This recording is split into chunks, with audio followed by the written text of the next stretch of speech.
Can we play the Uno reverse card on Charlotte? Like, I really don't know if I could survive rewatching her. Honestly, who wrote Charlotte into this script? Oh no, now Charlotte's getting in the picture. Theme song. 'Cause the best things come in 3. Charlotte, bye-bye. Charlotte controls Lewis more than the moon controls mermaids. I have never hated a fictional character this much. Also, Charlotte drawing Lewis and watching him like that when he has no idea is next level creepy IMO. I sincerely hate Charlotte from the bottom of my heart. Reading the comments really shows how many of these adults never grew out of their preteen hate for Charlotte. Despite all rationality, I am one of them. I want you to picture yourself in the following situation. You are a high school girl, and because your previous school burned down, you have transferred to a new one. You're a bit nervous, but you want nothing more than to make new friends. It seems your wishes will be granted when a girl and boy approach you after a weird situation with the sprinkler. The girl seems kind, albeit a little awkward, and the boy is beautiful. He's sweet and exactly your type, but they're obviously dating. Oh well, you can pine silently. You really want to join their friend group, but they keep excluding you whenever you try. They're acting like they're hiding something from you. You know you shouldn't pry, but you're curious, especially since the boy you like and that girl broke up. You want to know more, and you're determined to get answers. You are Charlotte Watsford from H2O Just Add Water Season 2, and this is the start of your completely justified villain arc. Listen, I'm not saying Charlotte is all good, but I am tired of H2O fans calling her an irredeemable harlot when she's simply a teenage girl with a massive crush on a nerdy boy. She did not start out evil. Emma, Ricky, Cleo, and Lewis's shenanigans are basically her Joker arc. So today we're going to go through common talking points from H2O fans trying to justify their mostly irrational hatred of Charlotte, and explain where her character was coming from and how she ended up becoming the crazy freak she was in the last 6 episodes of Season 2. But seriously, God forbid a woman have hobbies, am I right? I will also be illustrating an H2O sketchbook spread in the background using ARRTX's new set of brush tip acrylic markers. Yep, you heard that right. I am once again using a product showcase as leverage to talk about a mermaid story that I am crazy for. I love mermaids, and it's Mermay. You will receive my brain rot. But seriously though, you signed up to this when you subscribed to the silly YouTube fish girl. Unless you're not subscribed, which ooh, you want to subscribe so bad, ooh. Okay, back on topic. Why don't we dive in and explore the depths of H2O's most misunderstood character? Prelude. Disclaimers. H2O Just Add Water is a TV drama from the early 2000s marketed towards teenage girls. It is not a perfect show, and it did not age incredibly well. I am well aware of this fact. I may poke jabs at it from time to time, but don't get it twisted, this is one of my all-time favorite shows, and I am obsessed with it. No, I am not saying that Charlotte is in the right every time she does the whack shit that she does. I'm just saying that it comes from somewhere, and that somewhere is the main cast's shitty ability to keep the mermaid secret to themselves. You may also be coming from this thinking that I am a Cleo hater. That is a lie. Cleo is legitimately my favorite H2O character. I love her to death. Yes, you can be a Cleo stan and also humanize Charlotte. My goal with this video is to illustrate how that's possible. Are we good? Are we on the same page? Alrighties, let's talk about a problematic queen. Woohoo! Opening act. Charlotte enters the picture. Why is she always trying to insert herself into this friend group? Can't she take a hint? She's so annoying.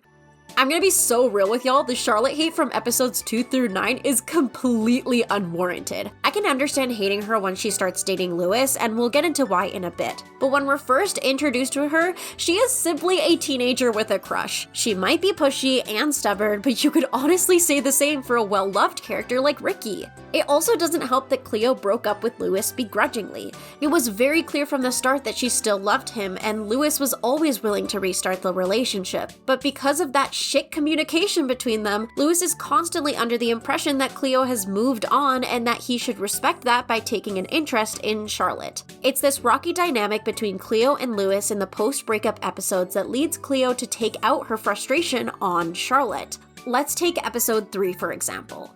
Cleo very easily catches on to the fact that Charlotte has feelings for Lewis. And because they get along very well, Cleo's jealousy gets the better of her and she starts trying to find every reason under the sun to justify Charlotte being a bad person. A lot of Charlotte haters interpret this as Cleo having some whack woman's intuition and easily snuffing out that Charlotte is bad news. But to me, what Cleo does here is create a self-fulfilling prophecy. Cleo doesn't give Charlotte the benefit of the doubt. She doesn't allow herself to come to the conclusion that she is still in love with Lewis, and that causes her to see Charlotte as an evil rival that is trying to get close to the mermaid's secret. And wouldn't you know, that's exactly what Charlotte becomes in the Gracie Code 2-parter. At first, it's only Cleo that sees Charlotte in this way. Ricky couldn't care less, and Emma starts out believing that Charlotte's simply a sweet girl with a passionate crush. Emma is correct here. It's hard to examine Charlotte outside the wacky mermaid shit she's unknowingly getting herself involved in, but from the little we get, she's a perfectly normal teenager with no nefarious intentions. However, the dynamics all around start to change during episode 6. Oh god, episode 6. For the people who have no intent of watching this show and are listening to this video for the entertainment factor or as background noise, this episode goes as follows. Cleo's recently divorced dad, Don, starts meeting up with this beautiful MILF and then invites her to a very important dinner at his home. Cleo and her sister instantly assume that this woman is a potential stepmother and are hostile towards her. And guess what? This woman is Charlotte's mother, because of course she is. This is a tween drama from the late 2000s. What else did you expect? What follows is this absolutely insane dinner fiasco of misunderstandings and mermaid magic. It gets to a point that Charlotte's mom storms off in frustration, and only then do we learn that she is not Don's new girlfriend, but a potential business partner. Cleo, Emma, and Ricky almost fucked up this poor man's livelihood. They end up patching things up at the end by actually doing what that dinner was supposed to do and show off Don's produce.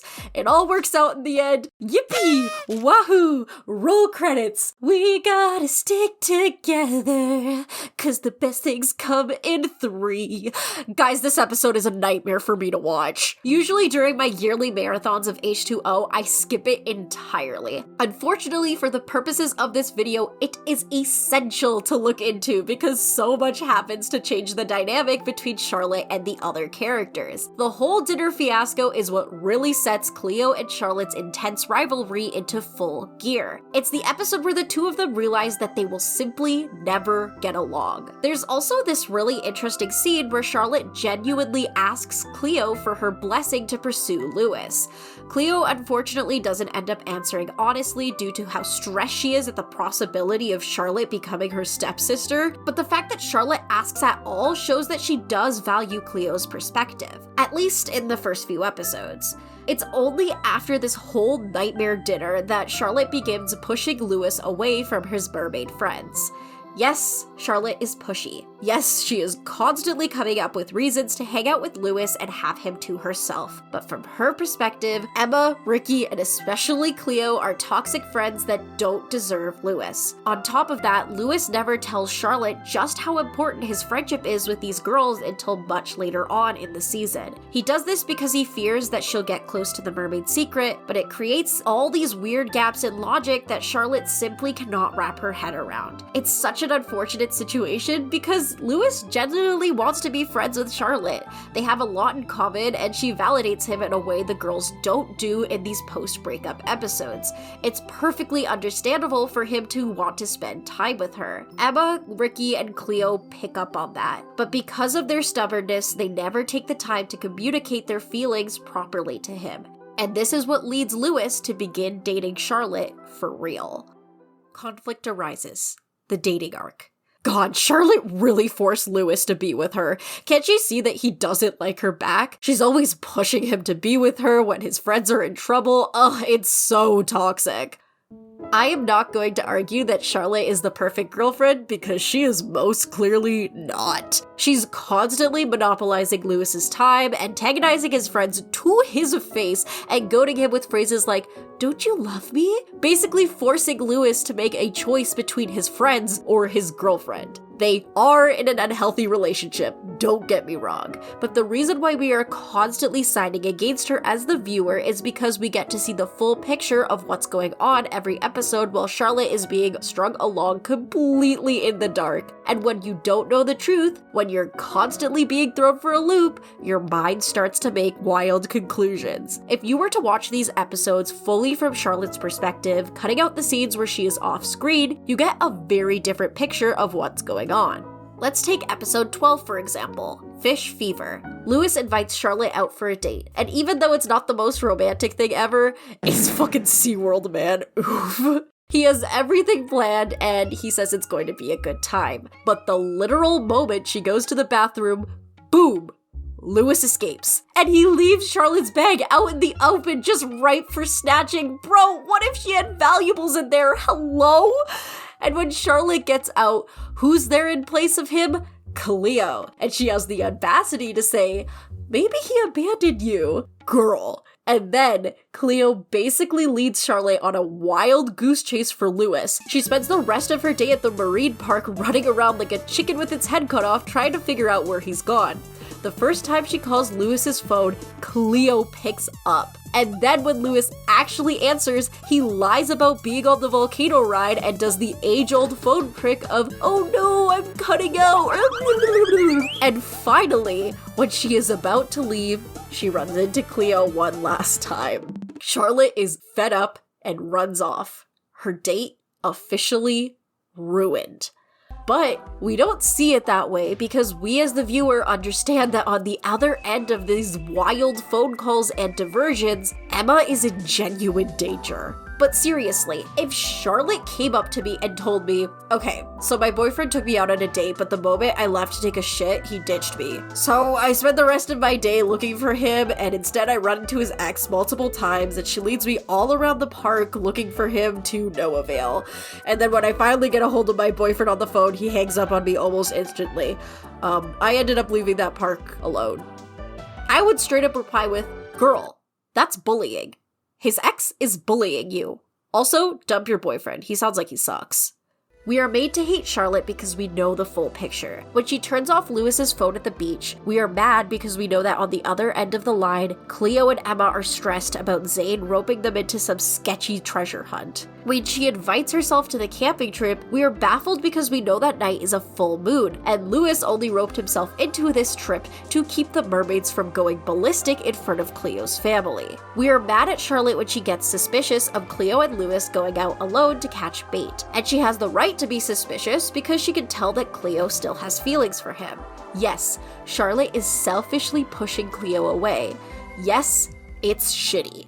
But in Charlotte's eyes, Cleo has only ever been rude and antagonistic towards her, or flirting with Lewis. Of course she wouldn't give Cleo the benefit of the doubt. Charlotte is a shitty girlfriend because she's never given the opportunity to understand what is going on. But she never breaks up with Lewis because she has strong feelings for him. And Lewis constantly reassures her in these episodes that those strong feelings are reciprocated. I'm also going to be so real with you guys. They have a lot of really sweet moments where it shows that they would make a really cute couple outside of this whole mermaid situation. My favorite example comes from episode 18, where Lewis sets up this romantic picnic as an apology for missing their date. It's really, really cute. But the main problem in their relationship comes from the fact that Lewis is hiding something from Charlotte, and she knows it. And the more they throw her for a loop, the more antagonistic Charlotte gets. At this point, it's dangerous to tell Charlotte the truth, and everyone knows it.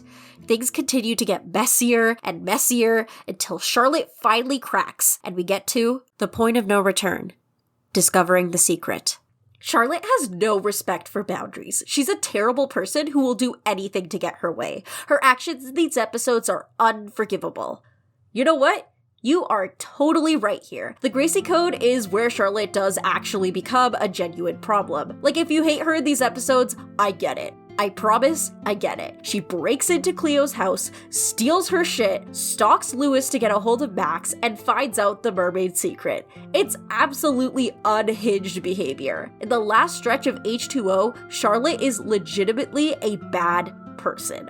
But unlike the people who understand what got characters like the Joker to crash out and go crazy, the H2O fandom refuses to see all the gaslighting I laid out previously and acts like Charlotte is terrible from the start, when her only crimes previous to episode 18 were 1. Having a possessive crush, and 2. Being pushy.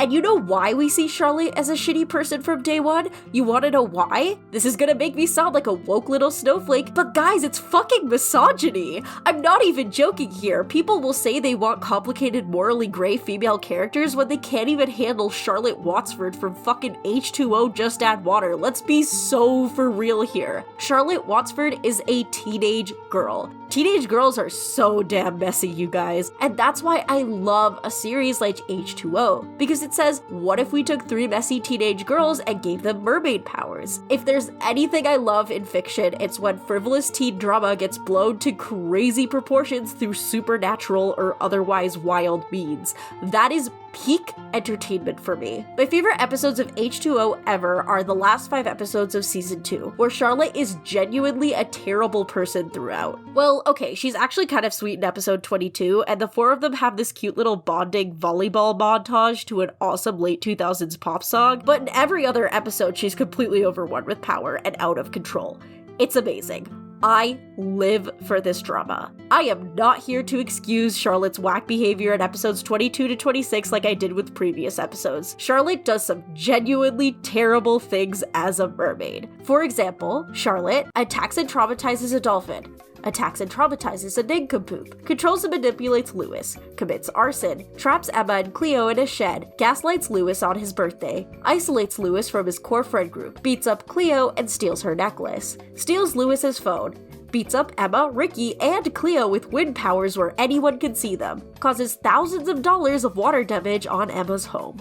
Mermaid Charlotte is a real villain, and what makes her so absolutely devious is the fact that her actions were excusable and or explainable in the episodes prior to her transformation. Charlotte is a super well-written character, and Brittany Brines does a fantastic job playing her. The one thing I will give modern-day H2O fans is that they are constantly praising Brittany for her outstanding performance as Charlotte, but a lot of the time they're praising her for doing a great job at coming off hateable. Well, I do agree with that, and she does an awesome job at making you want to shake her violently. She also does an incredible job with the softer, sweeter moments we get of her. The ones where we're allowed to see that she's a flawed, insecure teenager just like the rest of the cast. I am begging H2O fans to look at Charlotte with the slightest bit more nuance, because oh my god, if you see her as a shit person from the start, you are missing out on experiencing one of the most wild and entertaining fictional crash-outs on TV. Watching her go from sweet teenage girl with a crush to evil mermaid criminal is so much fun, and makes it all the more satisfying when she's finally put in her place and gets her powers stripped from her.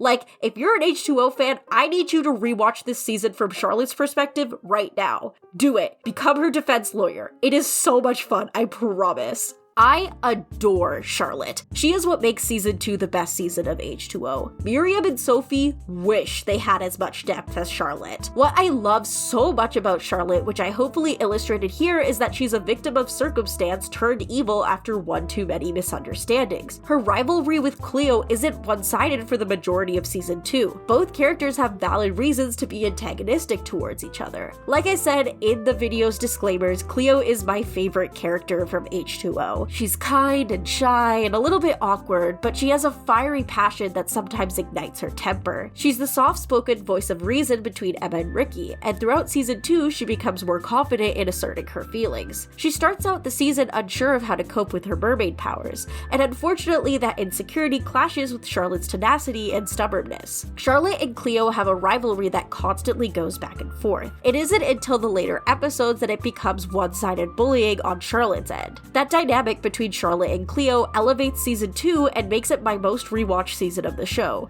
In the end, I hope the main outcome of this video is that H2O fans will start having more of an appreciation for Charlotte and will maybe like her more on their next rewatch of the series. That would mean I did my job and I did a pretty damn good one. I had so much fun writing out this script, working on this sketchbook spread, and using this set of markers. By the way, if you're curious about ARRTX's products, there are links to the specific set I used today, as well as the main storefront website. I did really enjoy using these markers, but I would only really recommend them to people who already know that they like using acrylic marker products. If you're a beginner, I recommend buying a smaller, more budget-friendly set from their website, since 90 colors can be pretty overwhelming when you're just starting out. Regardless, I'm really happy with how this sketchbook spread came out, and I hope you guys enjoy it too. If you'd like to see this artwork in better quality, I post high-resolution copies of all the artwork I create for videos on my Patreon for just $1 United States of America a month. The link to my online store and commissions page is also in the description, along with my social media accounts if you wish to check out what I post here. But seriously, just leaving a comment is support enough for me. I genuinely hope you enjoyed this somewhat unhinged mermaid video. Like, seriously, thank you so much for watching and allowing me to indulge. Maybe you'll tune in for the next video, whatever the hell that may be. Bye!